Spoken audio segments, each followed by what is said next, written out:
Good day, everyone. I hope you are still doing great, doing well. So, for today, we are now on our week 10 in our instructional module in Check 003 or Purposive Communication. Week 10, meaning to say 2 weeks away before your midterm examination because your midterm will be on the second week, if I'm not mistaken, of November. So 2 weeks away before your midterm exam. Then after that, finals. So um, for today's discussion, we are going to talk about public speaking. So that is the topic in week 10. By the way, what is public speaking? Public speaking is sometimes termed as oratory or oration, is the process or act of performing a presentation or speech focused around an individual directly speaking to a live audience in a structured, deliberate manner in order to inform, influence, or entertain your audience. So basically, it is a presentation that is given live before an audience. Public speeches can cover a wide variety of different topics. The goal of the speech may be to educate, again, to inform, to influence, to entertain, or it's just purely informing them, as I have mentioned already. Sorry. Often, visual aids in the form of an electronic slideshow are used to supplement the speech.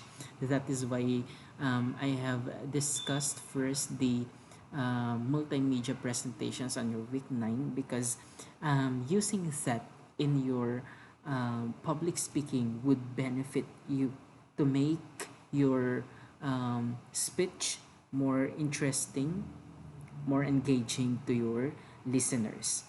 A public speaking presentation is different from online presentation because what's the difference? In online presentation may be viewed or and listened to at a viewer's convenience, while a public speech is typically limited to a specific time or place. Online presentations are often comprised of slideshows or pre-recorded videos of a speaker, just like what I'm doing right now. That this is an example of online presentation. In public speaking naman, it is done before a live audience. There are some special factors the speaker needs to take into consideration in public speaking. And then we'll touch that one shortly. But first, let's proceed to the next bullet. According to Dale Carnegie and Joseph Berg Esenwein, 2017, acclaimed public speakers, they said that public speaking is public utterance, public issuance of the man himself. Therefore, the first thing both time and importance is that the man should be and think and feel things that are worthy of being given forth. As I have mentioned before, there should be a purpose why you are doing a public speaking. You should have your objective, and what you need to do is to attain that through public speaking itself. So, I have a question. Does public speaking, or speaking in public rather, fill you with fear and anxiety? So, if you have fear of speaking in front or before the audience, that is called to be glossophobia. Glossophobia is the fear of public speaking. And did you know that glossophobia, or a fear of public speaking, is a very common, I repeat, common phobia, and one that is believed to affect up to 75% of the population based on research. Some individuals may feel a slight nervousness at the very thought of public speaking, while others experience full on panic and fear. They may try to avoid public speaking situations at all costs, or if they must speak in public, they endure shaking hands and a weak quavering voice. How to overcome a fear of public speaking. With persistence and preparation, constant correct practice, it is entirely possible to beat glossophobia. As I've mentioned, it is common. Now, it is up to you on how you are going to conquer your fear in speaking in public. And we will be discussing some tips later. Let's go first to the short history of public speaking. So there is a good chance that there's been public speaking in one form or another. As long as they have been people, or as long as there are people, or what we call as audience, public speaking can be utilized. So, as we trace back the history of public speaking, we should be dealing with, um, countries such as Greece. So, in ancient Greece, the most well known public speaking traditions come from the West, specifically from Greco Roman tradition, or let's Greek and Roman tradition. The Greeks studied the art of rhetoric on the island of Sicily, and it began with practical need. So the ancient Greeks in particular used public speaking primarily to persuade or to praise others. If you are familiar with Brutus' speech, Julius Caesar, right, in William Shakespeare's Julius Caesar. So, at one point, all Greek citizens had the right to suggest or oppose laws during their assemblies, which resulted in a need for skilled public speakers. So, public speaking is a must when you need to suggest or oppose some laws, and if you want to persuade people, public speaking should also be used. Public speaking became a desirable skill and was taught. Public speaking in the time of the Greeks was called as rhetoric. Later, when Rome came to power, public speaking was used during the sessions of the governing body, the Roman Senate. So the Romans adopted the public speaking rhetoric methods of the Greeks. In fact, most public speaking teachers of the time were Greeks. So the Greek teacher of rhetoric, Corax, and his student Theseus proceeded to help citizens when it came to speaking persuasively in courts of law. And this led to the expansion of the teaching of rhetoric to mainland Greece. According to Corax, the basic speech has three main parts, namely introduction of your speech, the evidence or the main body, and conclusion. Another one is Protagoras. He is known to be the father of debate, and he made his students, this is very interesting, he made his students argue for and against issues of the day to sharpen their reasoning skills and appreciate different sides of an issue. Diba? In debate, we have the affirmative side and negative side. Imagine coming to a class every day, and then here comes a certain teacher, just like Protagoras, who brings issue any issue, and then two sides will debate about that one. But here's an interesting side: the goal is not just for the students to argue, but to appreciate different sides of an issue. Next, Aristotle. I know that he is very familiar to you. We have discussed this one in the models of communication, right? So, Aristotle, also known as father of modern communication, wrote a treatise entitled Rhetoric, where he discussed the use of logos, pathos, and ethos that should be used in the public speaking to persuade people. So Aristotle himself discovered that in order to rally the citizens into conformity, one needed to persuade people, as I have said. This is what he called as rhetoric. So ethos. Ethos is used when the source is credible and the speaker can show authority over the subject matter. That's why it's called to be speaker's character and credibility. Is the speaker credible? Next, we have logos or logical argument.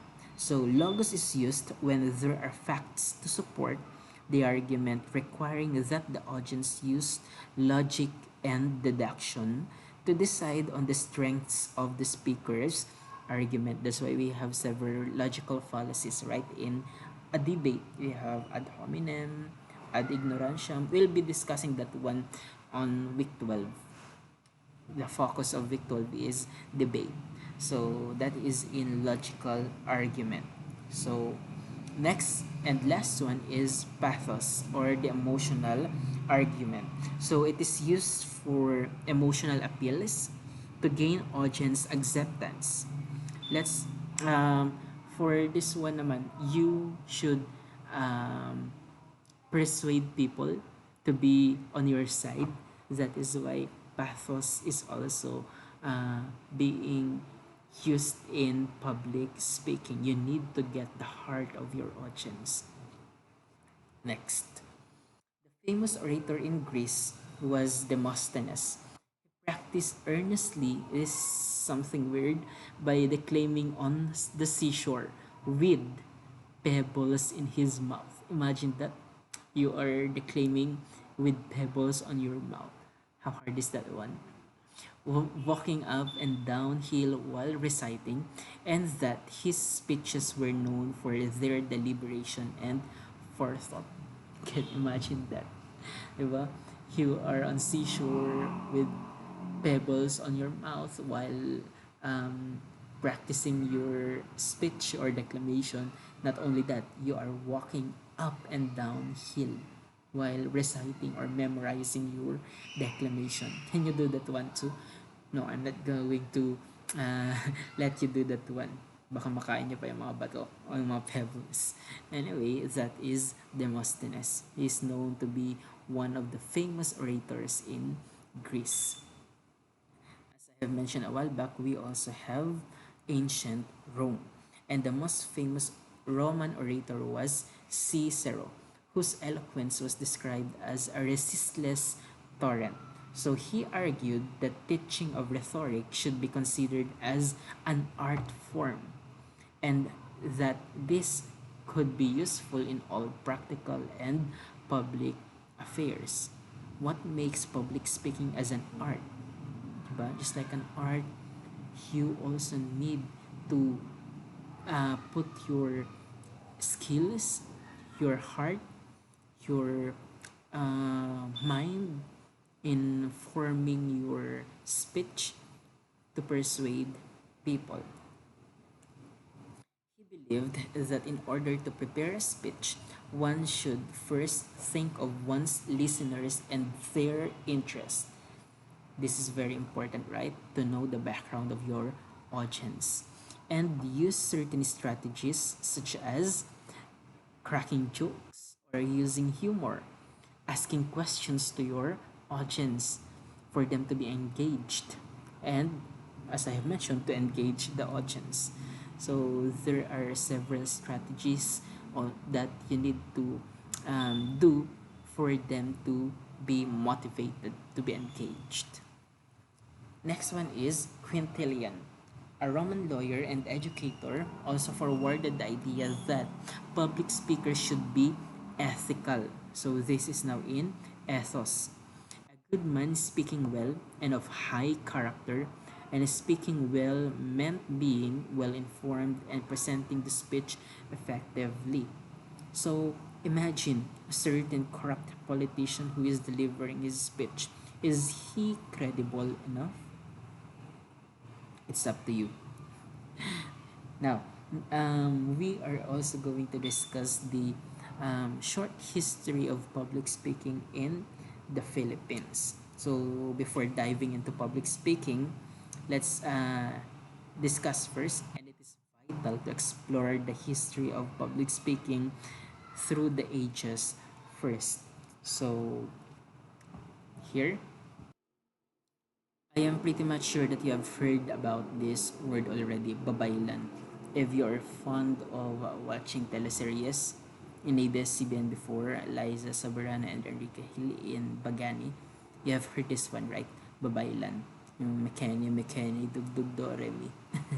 But if we are going to talk about babaylan as part of the history in public speaking, they were the women who were allowed to speak in public for the purpose of presiding over religious rituals were known as the babaylan themselves, priestesses of the community. So, there you go. Next, along with the warriors of the community, the mandirigma naman were the leaders of pre-colonial Philippines. Next, among the Tagalogs, the Karagatan is said to be a game wherein young women and men duel each other using words when it comes to talking about love, di ba? Before flip top, before balagtasan, before debate, nauna na ang karagatan in which men and women will be divided into two, and then they will be arguing, and the topic is about love. Next, Juego de Prenda. It is a game used to entertain guests and the beauty of the family during wakes. Nowadays, what do we do when there is a wake? We are playing card games, right? Tong its, ano pa? Bingo, ano pa?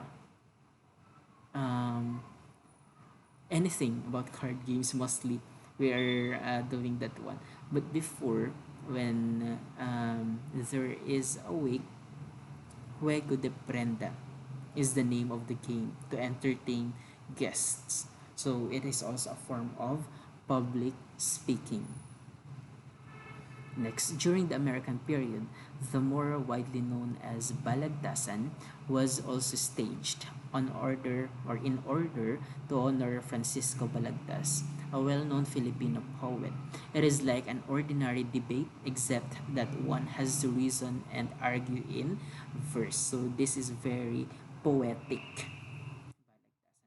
Mostly, usually when you recite uh, when you participate balagtasan and read some balagtasan piece, they rhyme, di ba? Each stanza rhymes with one another. So it is very poetic in nature. Next, we have different types of public speaking. The first one is entertaining speech. So from the word entertain, for this one, ceremonial speeches are another form of public speaking usually given at weddings, funerals, graduation parties, retirement parties, and others. So, one of the very important factors to make this speech, entertaining speech, to be particularly effective is to add a personal touch. So, you are entertaining your audience.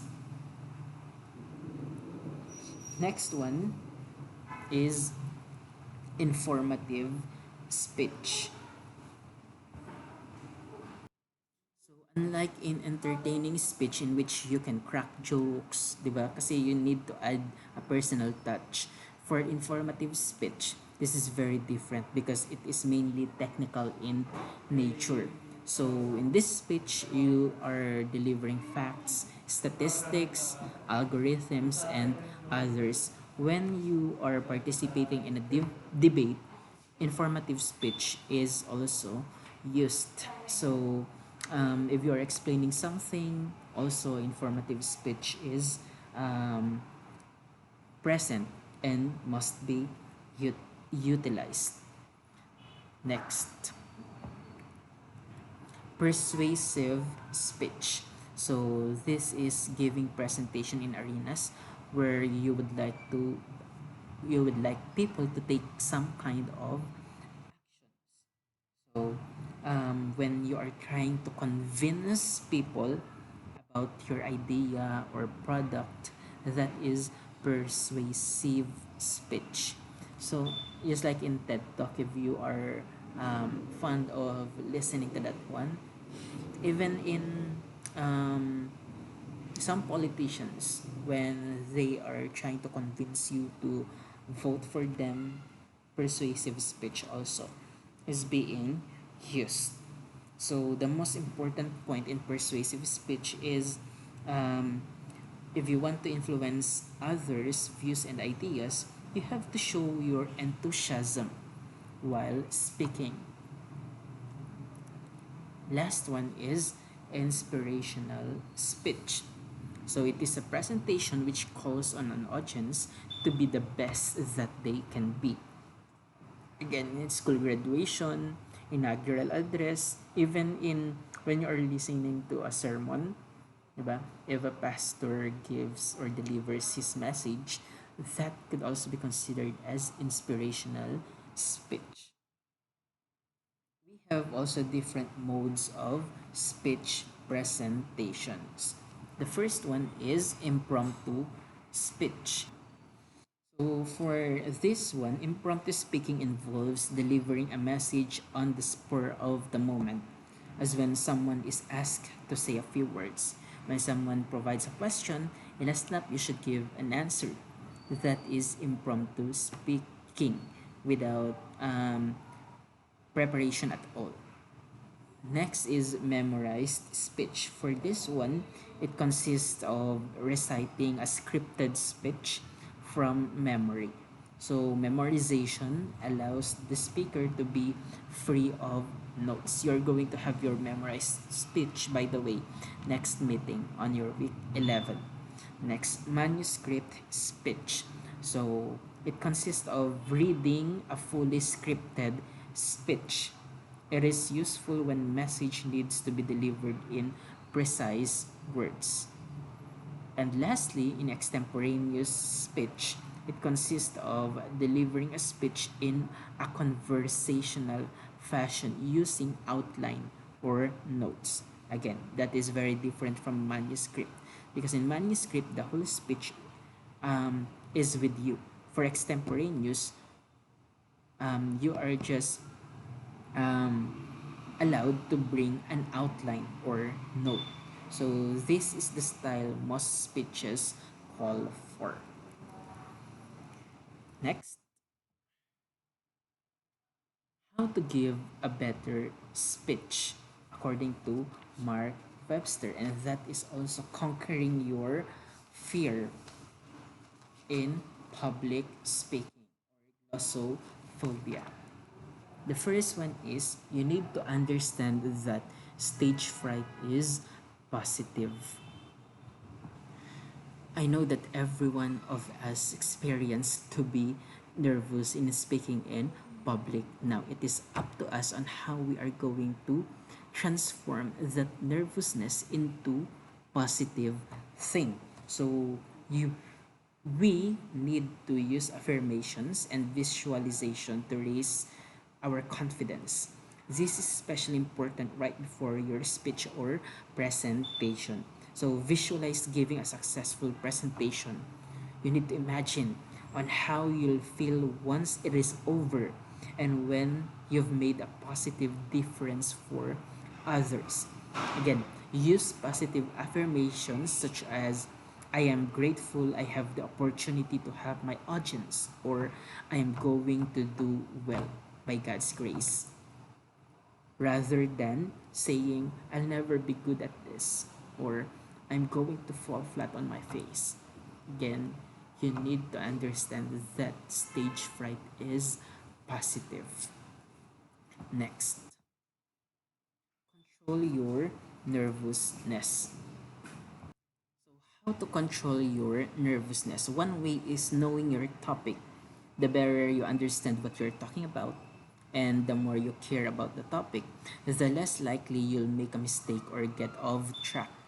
And if you do get lost, you'll be able to recover quickly. Take some time to consider what questions the audience may ask and have your responses ready. Another one is do some deep breathing. This can be very calming.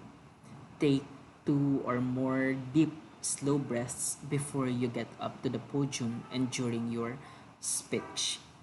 And another one is constant correct practice makes permanent. Practice your complete presentation several times. Do it for some people you're comfortable with or in front of the mirror, and ask for feedback also. It may also be helpful to practice with few people with whom you are less familiar with. So consider making a video of your presentation so you can watch it and see opportunities for improvement. Next, use your voice as a speaking tool. So, human voice is a wonderful instrument. Use yours to disseminate information in a manner pleasing to your audience. So, listeners like enthusiasm and energy. That is why it is very important for you to vary the pitch of your voice. If you need to emphasize points, you need to slow down and articulate properly rather than just using high pitch or a voice that is low pitched. I mean, soft voice. Again, low pitch is just okay, but using soft voice, that is not really okay. Next, speak up. There is nothing worse than a speech that cannot be heard. Again, using your voice, it is important for you to practice on microphone prior to speaking and remember to position your microphone correctly. Be careful to articulate clearly. Do not slur contractions or reverse sounds. In order to be heard, hold your head up and speak from the diaphragm. Open your mouth wider than normal. It is better to be loud than unheard. Dress to, dress for success. You need to dress comfortably, and for confidence. So, wear what you know looks good on you. Simple, solid colors are best.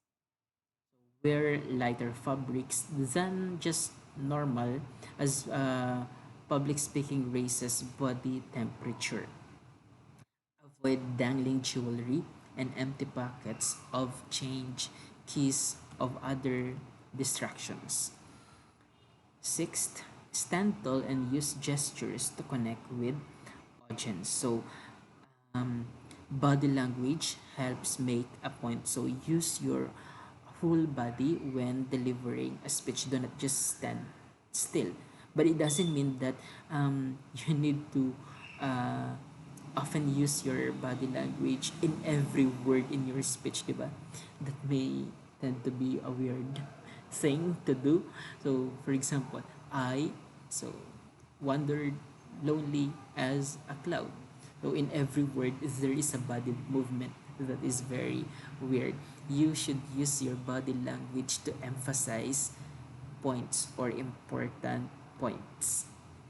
And practice is very important. Next one, the eyes have it. The most vital connection between a speaker and an audience is an eye. Brings listener into the presentation while putting you in control. So look directly at one person for 3 to 5 seconds and then move on. Do not linger too long on one person or shift from person to person quickly. Careful eye contact gives the impression that you are interested, projects confidence and authority, gives you feedback and how your audience is responding, and wins their support. Next, use visual aids with caution. So for this one, more speeches are heard than helped by an intricacies of audiovisual aids.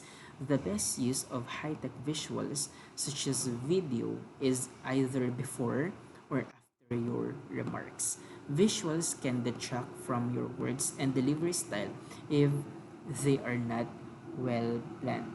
So again, visual aids is using visual aids rather is very important, but do not ever forget that um, visual aids tend to be useless if you do not know how to use it properly. Next, eat and drink with care. So avoid having a big meal before speaking. If your remarks come after dinner, poke at your chicken. Our bodies need blood vessels for digestion, competing with the brain and depleting mental energy. Chocolate is also bad for your voice. Carbonation in off limits. Of course, the substance to be avoided at all costs is alcohol. It dulls the senses and loosens the tongue. Next, so there you have it. Again, key points to become a better speaker: use the following strategies. Plan appropriately. Constant correct practice makes permanent. Engage with your audience. Pay attention with your body language. Think positively. Cope with your nerves. And watch recording of your speeches. To conclude, public speaking is a skill that is best mastered through continuous practice. A talkative person may not be able to give the best speech. To give a great speech, one must first understand the type of speech one is expected to give and should prepare along those lines. A good public speaker is one who understands the needs of the audience and is flexible enough to adapt changes that may arise even while delivering the speech. So now that you have learned all about public speaking, I guess you are now very ready to create your public speeches of your own. So again, you have your learning task with you on your instructional module, and based on your quiz one, you are going to um, deliver a speech. Not really a speech, but still you need to manifest confidence while introducing yourself.